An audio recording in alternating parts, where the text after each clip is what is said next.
Heavenly Father, we thank you for getting us safely here. Thank you for safe and warm homes and churches that we can gather together, even in the middle of winter here, to study your word. And just ask you to give us eyes to hear, ears to hear, eyes to see what your word has to say to us. And let your Holy Spirit have his way in this room. In your name I pray. Amen. Eyes to hear, that's a good one. Last week after class, the lady that sits there, I don't know what her first name is. Dee. She asked, where do you go to get information like we shared last week? And this is where I go. There's a fellow called Kenneth Bailey, and he's written this book, Jesus Through Middle Eastern Eyes. That's really good. And then he's written a smaller book called Jesus Through Peasant Eyes, which gives you a look at Jesus through not just the culture, but through what the lower class peoples were looking at and who Jesus was after. So Kenneth Bailey is terrific. I didn't bring that one along. Ray Vanderlyn has done a lot of work on books, worked on the Middle Eastern, and he's got some very good books. The one I've got is In the Dust of the Rabbi, I believe it is, and which means following the rabbi through there. Eugene Peterson, this one we used.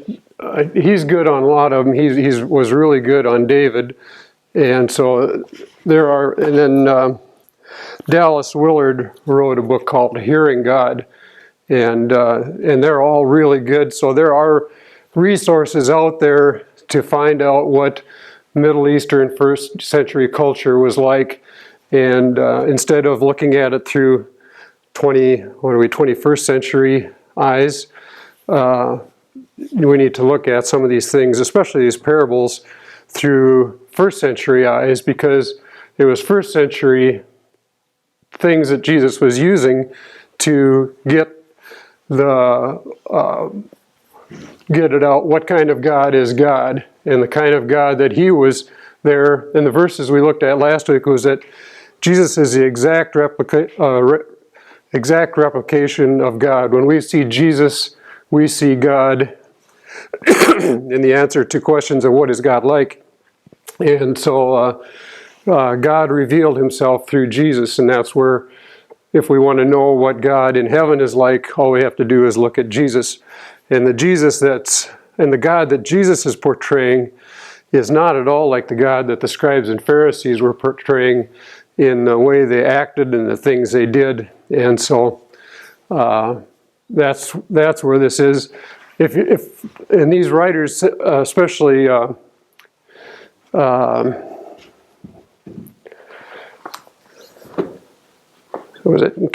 especially Kenneth Bailey's, I believe it is, really highlights that these were written with, if you don't look at it with dripping sarcasm in Jesus's teaching, you miss the point, because he was being very sarcastic with Jews, and he did it in rabbinic style, which was what again? What was rabbinic style of going back and forth?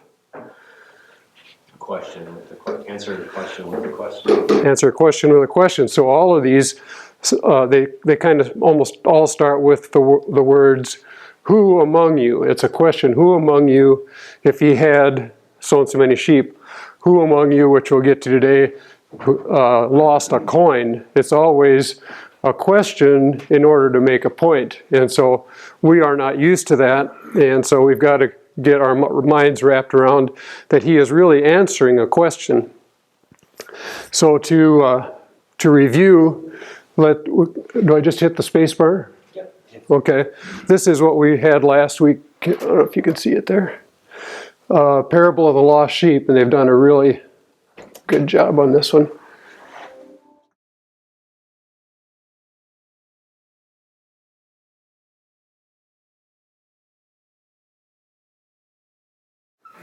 Okay, put you all back where we were last week. I get going, and I assume you all have come from a farm, which I know you haven't. So we talked last week with Dee, is it? That, she didn't know much about shepherds and sheep and all that. And so if you're unclear about something about what these are, make sure you ask, because I don't want to miss something that you want to know. So make sure you ask. Even during class, you can ask. So, okay, what was it that set off the conversation? Right off in the beginning, what set off the conversation? What did Jesus hear?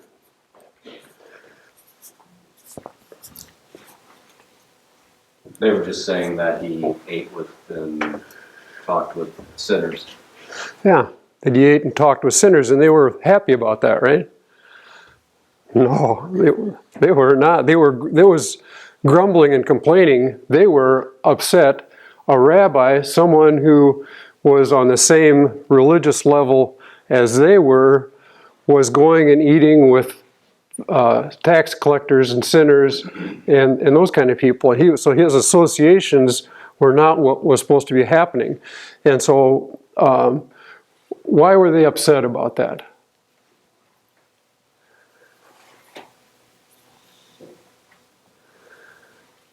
They were low in the class of people, and they don't associate with the lower class. Why? I don't remember.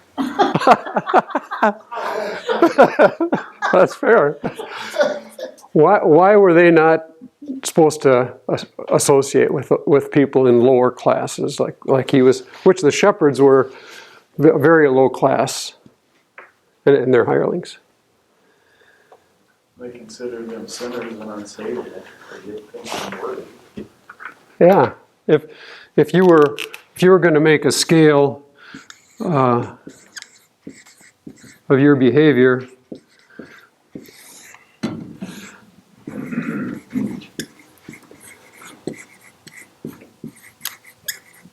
of you being righteous or unrighteous, just your associations had everything to do with that. Who you associated with, especially who you went and ate with, made all the difference in the world. So if you were going to be a righteous person, which the scribes and Pharisees wanted to do, you kept your associations up here with this group of people, and you would not do this, otherwise you were in the same place as them. You were an unrighteous person. So they were seeing Jesus, a rabbi, associating with people, and associations were everything. We talked about the table, who gets invited to the table, who belongs, who doesn't belong, who is invited, who is not invited to the table, who's in, who's out, was such a big deal back then. It was such a huge deal. So the scribes and Pharisees only wanted to associate with these ones, and that is not the kind of God that Jesus was going to present to him. Jesus came after these people. He came after the lowest of the low, which we've talked about for a couple of years already. We've talked about Jesus coming for those who were unworthy, and so that's what set this whole commotion off. And so Jesus starts out with a parable and asks a question. What was the question he asked?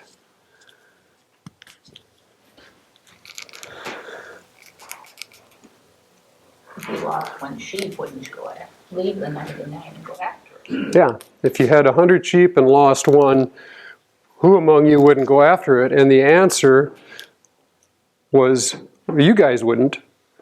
You wouldn't go after it. Remember, we went after that? And so, and we are up in Galilee where he is teaching. So he is revealing, but he's also disturbing the scribes and Pharisees. So that's the place we're at. Turn to Luke 19:10. 19:10 is the key verse for the whole book of Luke, because the book of Luke is displaying Jesus as a son of man. And so Luke 19:10, and then John 3:17 and 18. If someone want to take one and someone the other. For the Son of Man came to seek and to save the lost. Okay. Why is that such an important verse? Or how does it fit into our sheep deal? The reason he came is to seek the lost, the lowly, the unrighteous. Okay. Save them. And it's an action word, isn't it? Jesus, the Son of Man, who is Jesus, came to seek, so he's seeking them out. They aren't necessarily seeking him out, so he's got to go where they are. And the message to us is we've got to go where they are. And once he finds them, what's his mission? Save them. To save them, to share the gospel with them, to share the saving grace of God with people. So the Son of Man has come to seek and to save that which was lost. The whole book of Luke is built around that verse. And we often we memorize John 3:16, but 3:17 fits in well also. Someone have 17 and 18?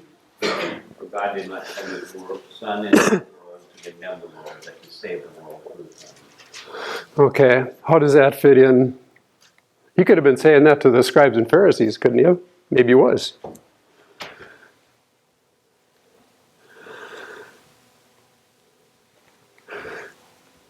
How would that fit into a conversation with the scribes and Pharisees? What was their mission? Well, they were condemning pretty much everybody that wasn't like them, Yeah, openly. openly, brazenly. And They would avoid them at all cost. They would not have anything to do with them, and so they were condemning him. And Jesus says, I have not come into the world to condemn the world, but that what? To save the world through him. Yeah, it's all about saving the lost. Just like 19:10, not come into the world to condemn the world, but that the world through him might be saved. So that is a mission even in the book of John. So it is way different than what the scribes and Pharisees were about doing, and Jesus was about to change that. And so we have this storm brewing that we talked about last week. The clouds are building in the west, and this storm is coming, and it's building to the point where they're going to crucify Jesus on the cross, find a way to kill him because of what he's doing, which is this, associating and going after the people that they thought were unclean, unrighteous. And what group of people would fit into that? Into the lower. The Jews, Pardon me? the Jews, Yeah, well, they weren't all Jews. Some of the Samaritans were half Jewish, but as a little different than that. If you had leprosy, we'll give you an example. If you had leprosy, would you associate with lepers? Heavens no. One, you didn't want to catch it, and what did Jesus do? He went and touched the leper. He could have said, he could have stood across the street and told the leper, "You're healed," and the leper could have gotten healed, and that would have been cool. But he went all the way over and touched the leper and said, be healed, or go wash and be healed. So Jesus was not afraid to go to the lost and be more than just a distant association with them. Turn to Jonah in the Old Testament, about a third of the way from the back. Small book. Just to show you that the scribes and Pharisees weren't the only ones that grumbled at God. We've got maybe the original grumbler here, although other people grumble too, but Jonah 3:10. You all know the story of Jonah, right? That's no sweat. God sent him to do what? Go to Nineveh. Go to Nineveh and tell them the destruction is coming on Nineveh. And Nineveh was a town of Jewish people. There's going to be destruction on you if you don't turn to God. And did you have verse 10 over here? yeah.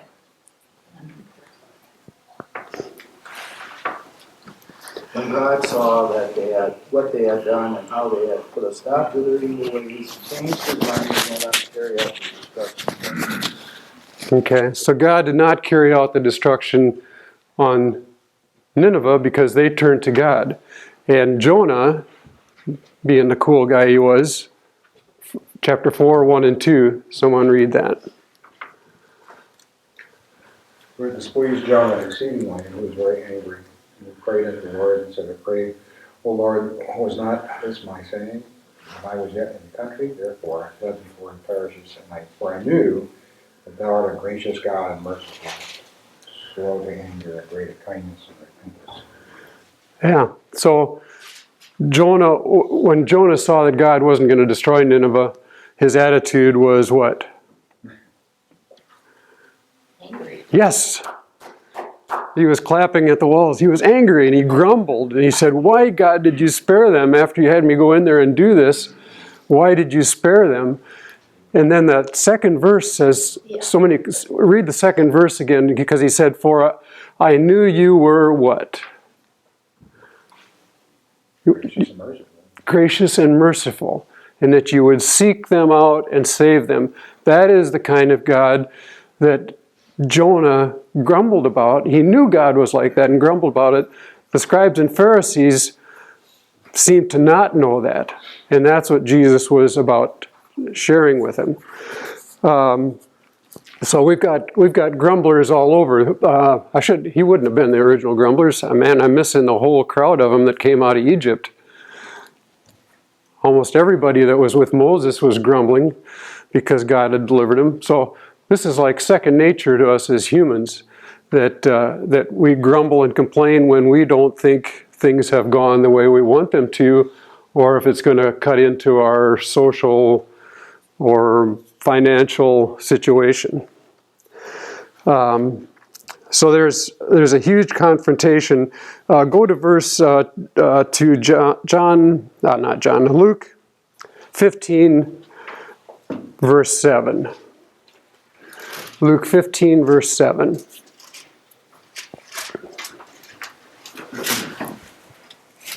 Someone have that?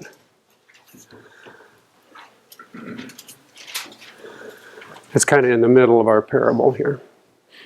I tell you that in the same way, there will be more rejoicing in heaven over one sinner who repents than over 99 righteous persons who do not need to repent. Okay, so this is where we left off last week. The shepherd returns with his sheep, and the word we said was going to be part of these parables is the word rejoice. The shepherd rejoiced when he found the sheep, and he rejoiced that he could bring him back. And then when he got back, he rejoiced with those that says, I have found the lost sheep. And then he does something that really twists the knife. Read it once more, because it talks about the 99 and the one. Okay. I tell you that in the same way, there will be more rejoicing in heaven over one sinner who repents than over 99 righteous persons who do not need to repent. Okay. So keep sarcasm in mind. So there is going to be what? When the one sheep is found, he's comparing it to people now. When we get to heaven, there will be more rejoicing in heaven over what? One of these, then over who? 99 other virgins. Yeah, it doesn't say saved. It says righteous, or who think they are righteous. He is going to be happier over one sinner who is saved than 99 who think they don't need to be saved, who think they are righteous, who have kept all the laws, who have done everything to make them righteous, in quotes. There's going to be more joy because let's go to Matthew 8, 11 through 12.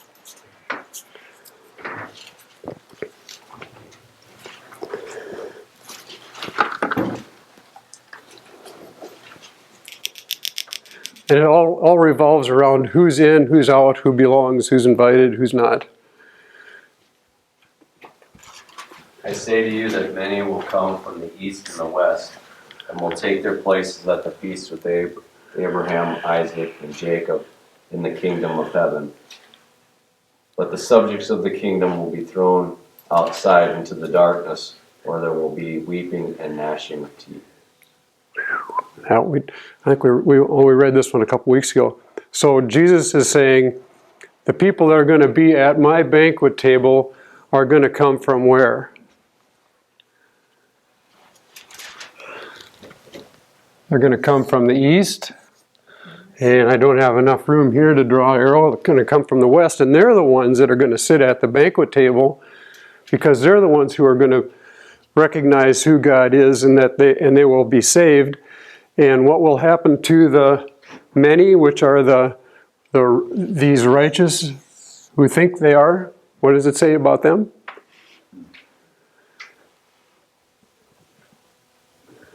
Cast in outer darkness. Yeah. Remember the verse where he says, you do all of these things, and yet I never knew you? That's these guys, or people like those guys. They do all the right things, but doing all the right things is not the same as having a change of heart, is what Jesus is trying to say. And we talked about last week that the scribes and Pharisees were grumbling and complaining about what Jesus was doing, and Jesus was grumbling and complaining about what? What was going on in his head? We talked about that last week.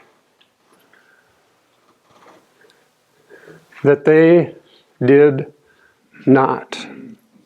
He was upset with them because they did not. They were upset with him because he did. He was more upset that they did not go after the lower class people, the people that needed saving.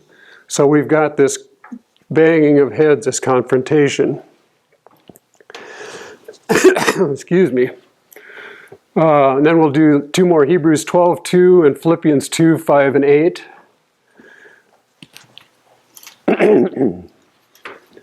Hebrews 12:2. Let us fix our eyes on Jesus, the author and perfecter of our faith, who for the joy set before him endured the cross, scorning its shame, and sat down at the right hand of the throne of God. Okay. For the joy set before him, the rejoicing set before him, endured the cross, despising the shame. So Jesus did that. He endured the cross for us with joy. And then Philippians 2:5 through 8.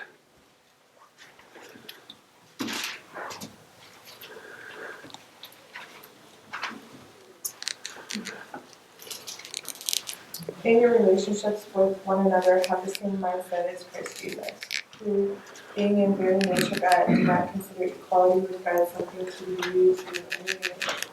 Rather, he made himself nothing by taking the very nature of a servant. Being made in human likeness, and being found in the appearance of a man, he humbled himself by becoming obedient to death, even death on the cross. Yeah. Taking the form of a servant, which the scribes and Pharisees did not want to do at all. So keep those in mind as we're going through these parables, that we have a shepherd who didn't find it beneath him to go look for a lost sheep. We have a God who did not find it beneath him to go after you and I, his lost sheep, and endured the cross for it. The shepherd in this story really describes what? Opposite, that reversal thing. God changes who the shepherd is. The shepherd turns into a servant, right?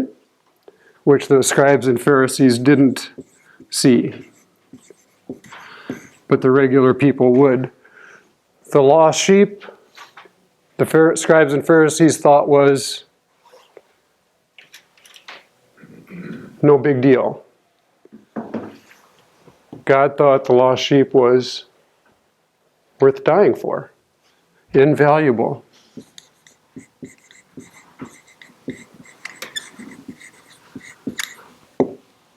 The 99 sheep, they thought they were invaluable. But God says what? Unless you turn your heart around, you're not going to make it. They turned out to be not invaluable, not valuable just because of their righteousness. And the 99 are the scribes and Pharisees in this story. So we have the people all fitting in here. Does that make sense? Any questions over this parable, what we've gone through? Does this thing feel good to you? Okay. Now this is going to be a little weird.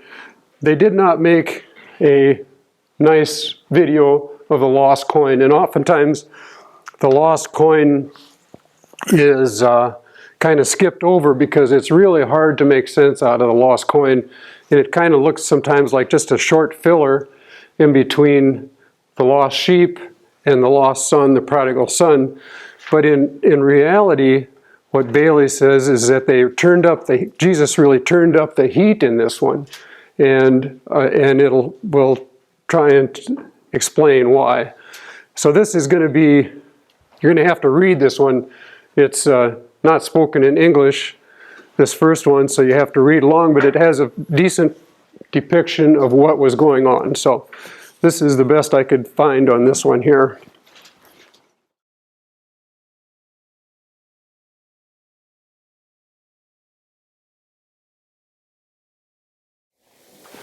Okay, this gives a look at it, at what he is saying.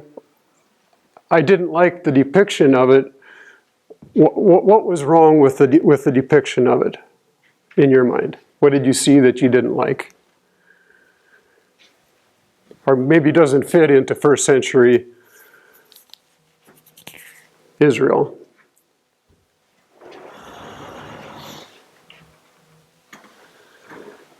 You think go ahead. Might be associated. I don't know. I guess first thing that comes to mind is just they're using that example of money tends to kind of possibly lean towards having an overemphasis of importance to money versus something maybe not quite so tangible. Mm-hmm. But it was an illustration though too, so Right. people would understand that. Yeah. The setting is kind of what I'm after. What about the setting looks odd? What kind of house was she living in? No, Huh? it was too nice of a house. Is that Oh, what you're man, yeah. You open that little door and yell at your neighbors. That was not a first century house. And the floor was what? Tile. Nicely Looked tiled. like the tile like in my house. Yeah. It looks too modern. Yeah. You notice her fingernails? Yeah, they're all big. All groomed and shiny, polished. So I got distracted by that right away. Wow, that does not look like Nazareth in the first century. But the point of the story was, it gives us a point of the story of someone losing a coin. And those coins were called denarii or dirhams. And their value was, from what I could find out today, it was about 2 to 5 cents in today's money. So was it a huge loss of money? No. And then, so there comes a question. Turn to Luke. Are we at Luke 15? If you are. In the rabbinic style, Jesus says what? When we get to the lost coin.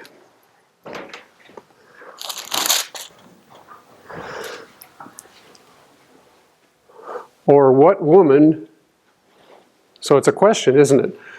And so who is he talking to? What did I do with my eraser?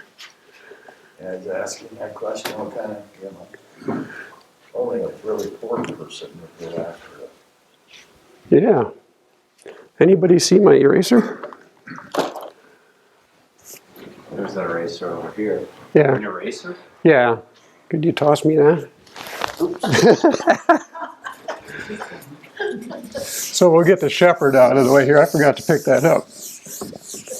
I mean, I think once again, it's like when you read these, like for me or for us, if you don't put it into context, you think it's somebody losing a coin. And you're like, big deal. You know? Yeah. I walk around all the time and find coins on the floor or, on the street, Yeah. in your cushions, just. So why would Jesus do this, or what was, and Bailey calls her a crazy woman. Why would this crazy woman be doing this when it was only worth a couple cents? And to the group he was talking to, these guys' wives, would they have gone after it? No. They had plenty of money. They wouldn't have cared about 2 cents being on the floor. I shouldn't erased. So we're again at, I don't know if that's right spelling, sarcasm.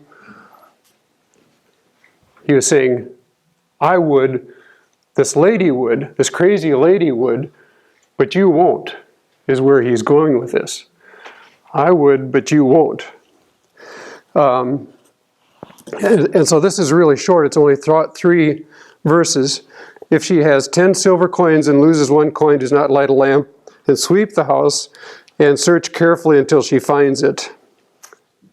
So what is he saying this lady does?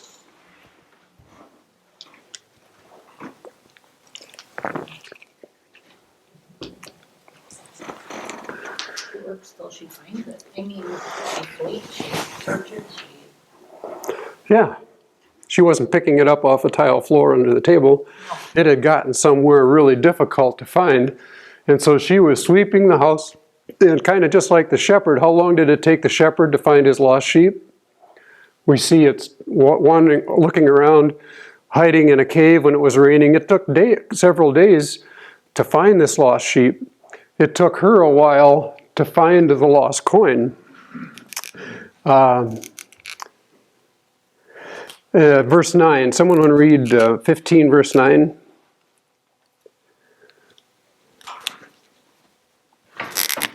And when she finds it, she will call her friends and neighbors to rejoice with her because she found her lost coin.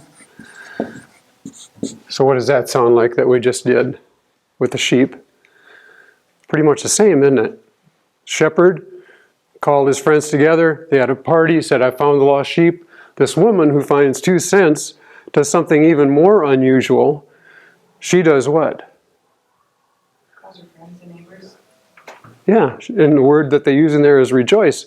So you call up the neighbors, or yell and say to the neighbors, come on over. We're going to have a party because I found the lost coin. Is this parable making any sense at all? It's a stinker, I think. What is God trying to say in this parable? And then the last verse is what? Verse 10. In the same way, I tell you, there is rejoicing in the presence of the angels of God over one sinner who repents. Okay. So we get the first hint here. What is a coin representing? A sinner again, just like the lost sheep, isn't it? So we're going down the same path. The coin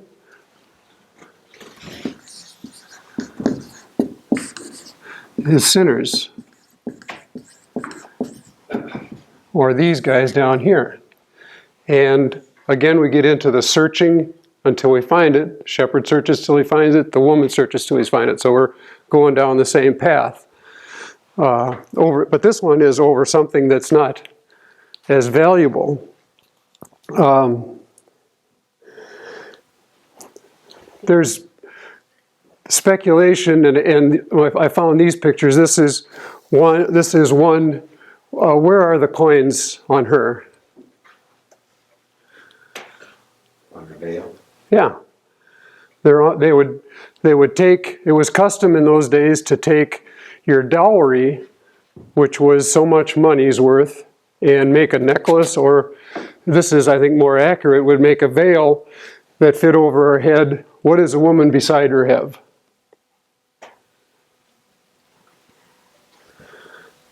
Nothing.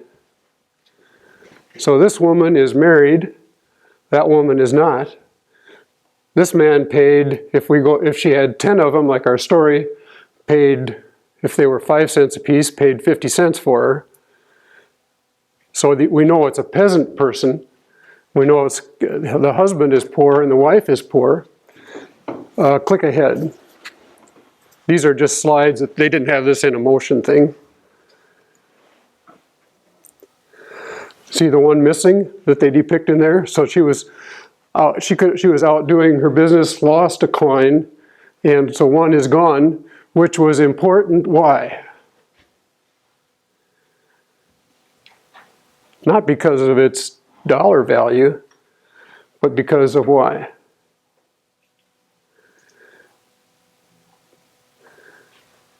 It's incomplete. It wasn't.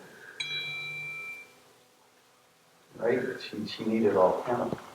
Yeah, it was important to her because some man thought she was worth something and paid something for her, which they did in those days.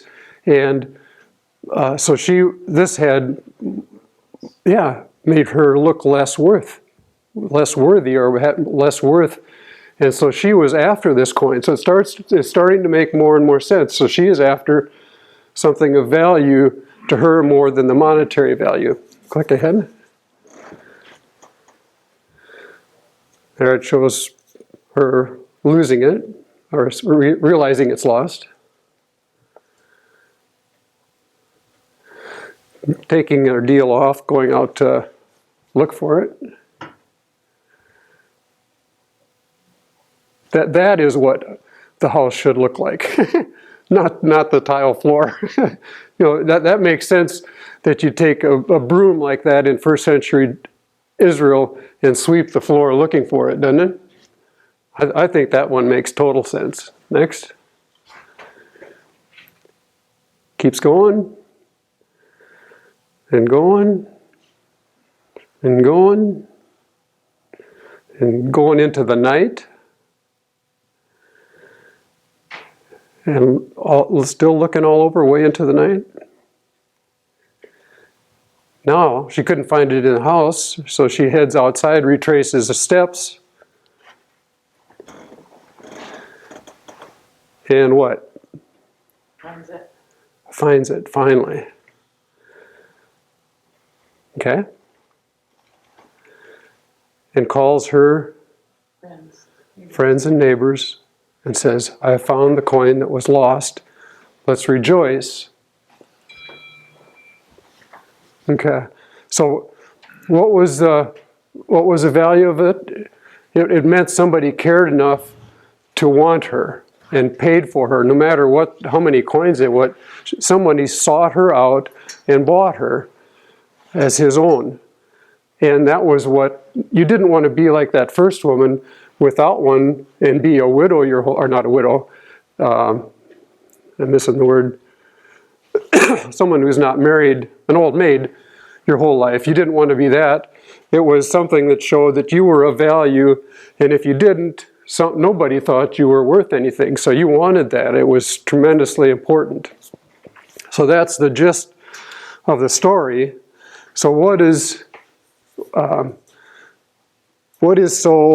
was Jesus trying to point out about the coin?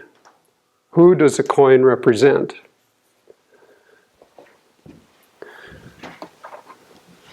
We've got it down as the sinners,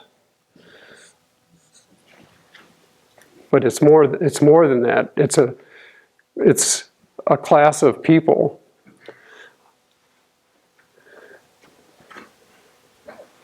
Who do you think the coin would represent? Let's go back. Why did the sheep wander away? Or what would be a reasonable reason why a sheep would wander away? Rebellious? Rebellious? I don't know. I think we'll get into that in the prodigal son. Yeah, something tasted good. It's got a brain. Something tasted good. And sheep will just wander off. just not thinking, and they'll wander off somewhere without being rebellious at this point, but just wander off, just be enticed by something else, and pretty soon found itself lost and couldn't find its way back. And could the sheep help the shepherd find it? Well, actually it could. By doing what?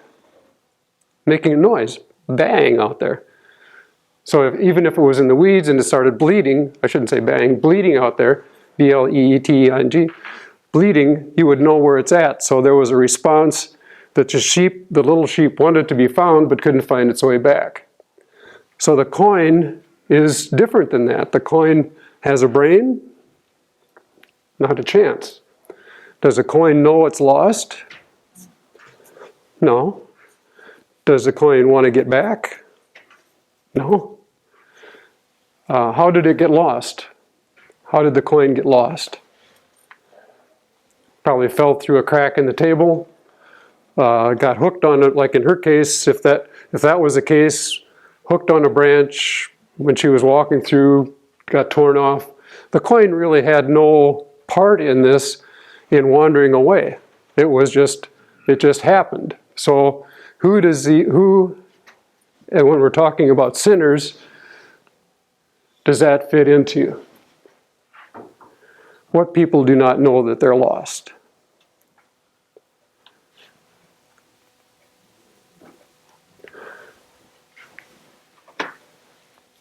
How many of you have seen maybe advertisements for money and food and stuff, a picture of a mother and a baby, and they're covered with flies and they're starving to death in Africa? Do they know they're lost? They don't know that. Just people that are born into those circumstances that they didn't, it's just their lot in life, I guess. Yeah. Yep. They don't have a clue they're lost. That's who it is. And it's and in our time, it's the severely handicapped people, mentally handicapped, that don't know, they have no comprehension at all. They would be lost coins. Who, in that vein, who else might it be that doesn't even have a clue? Any others you could add?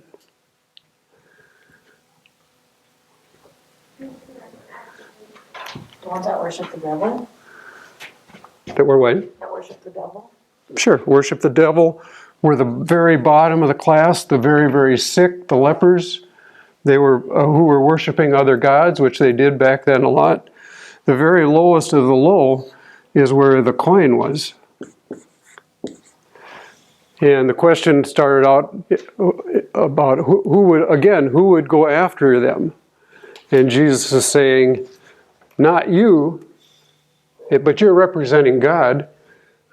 But God would. Jesus did. He is like a crazy woman who is looking for that lost coin, who had nothing to do with being lost. It just fell through the cracks. So there are situations like that, and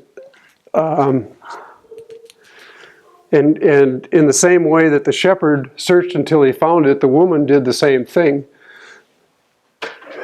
So, what is God saying to us through this lost coin deal? Are we willing to do what?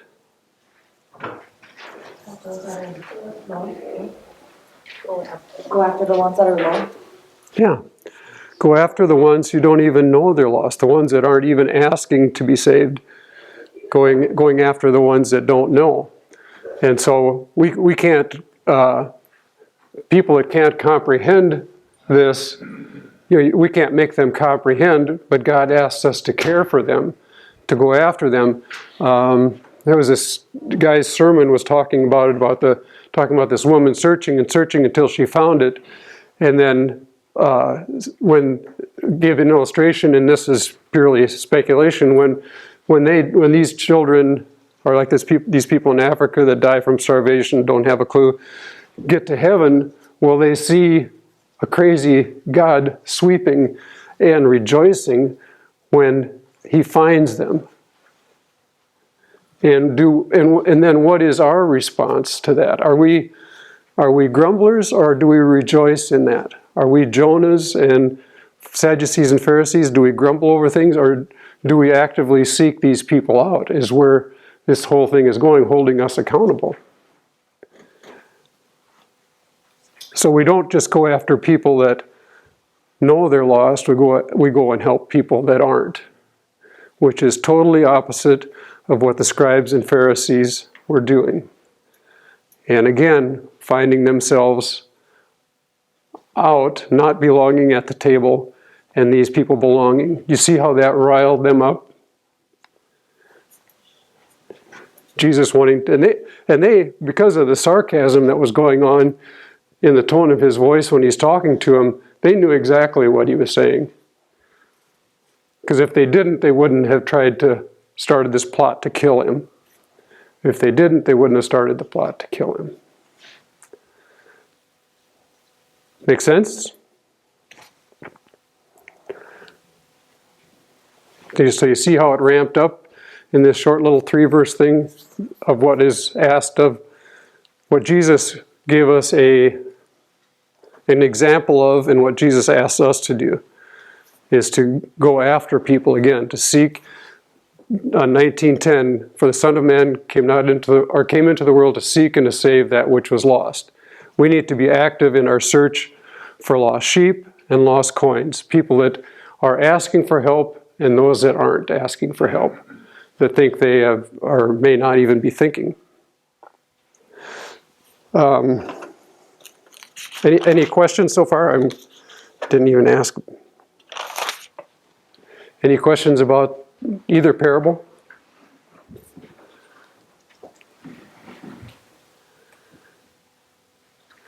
Is this making sense to you, or what he's saying?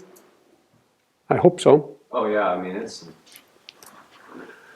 I honestly, it's like we've said before, like to get to think this deep about 3 verses is, like you said, it's like glossed over. Like most of the time you read it and you don't give it enough thought or dig into the books like that you have there and the many others that are out there that lead you to the answers. I guess sometimes it's probably just not knowing the questions to ask to or maybe even just the desire to want to know more than just reading the 3 verses and just not moving on so quickly.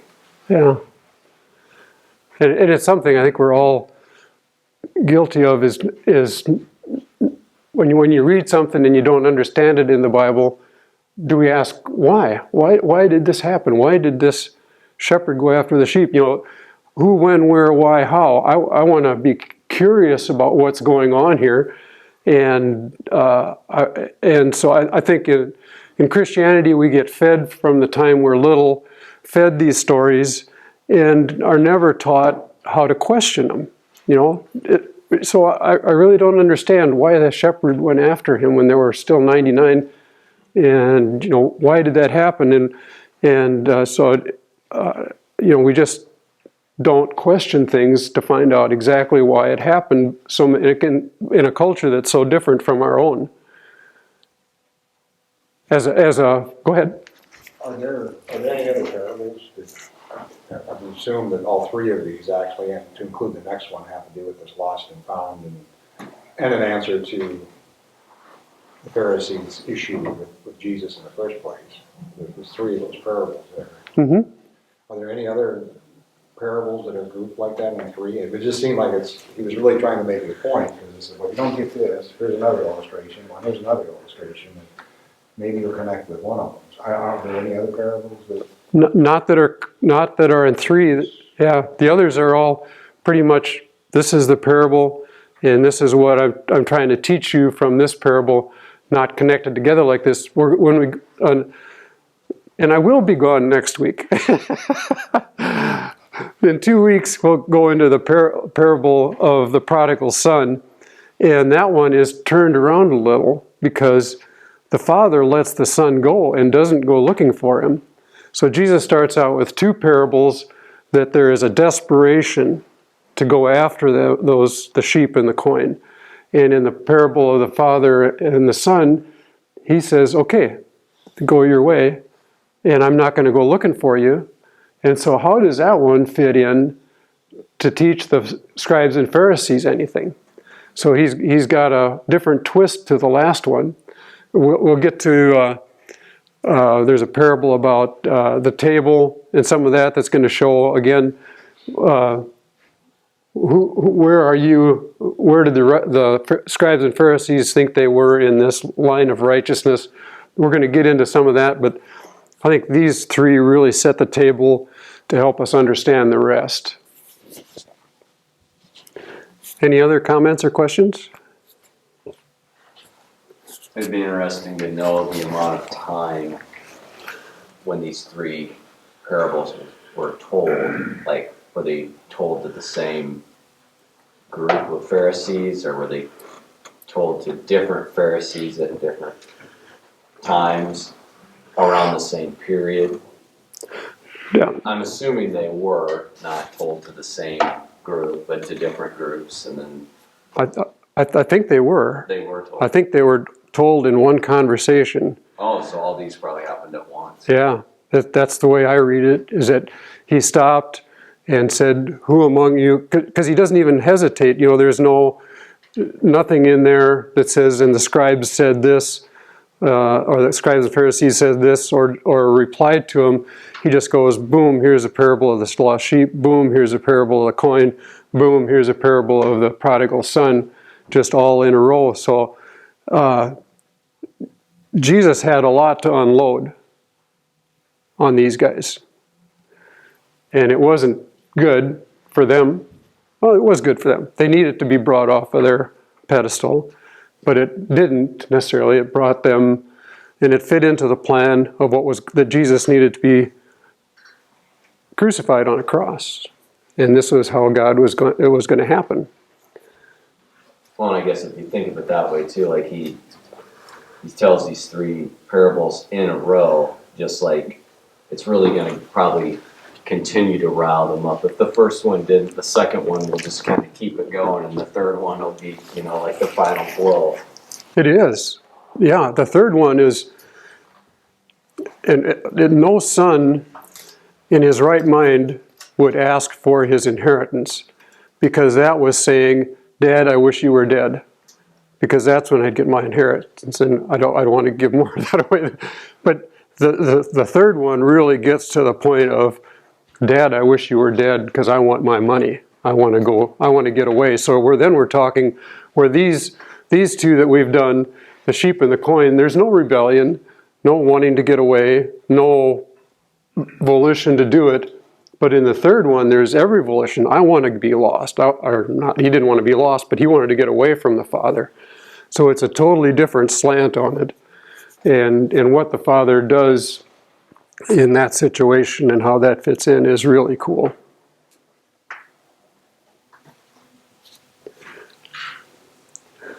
Anything else before we leave these two?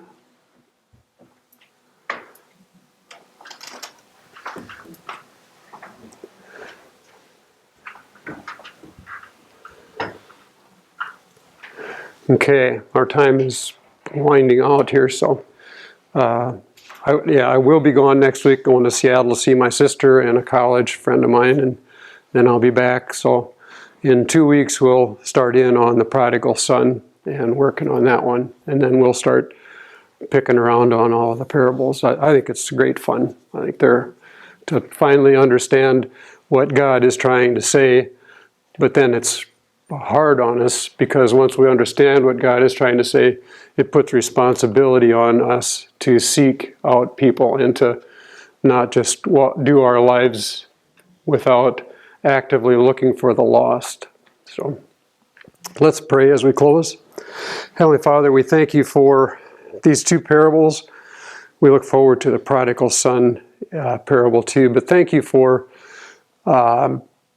Jesus speaking up to these scribes and Pharisees and revealing who you are, that you will do anything, even die on the cross for us who are lost. And help us to find those who are lost around us and to reach out and do what we can to bring them to you. Keep us safe again this week, the next 2 weeks. In your name I pray. Amen.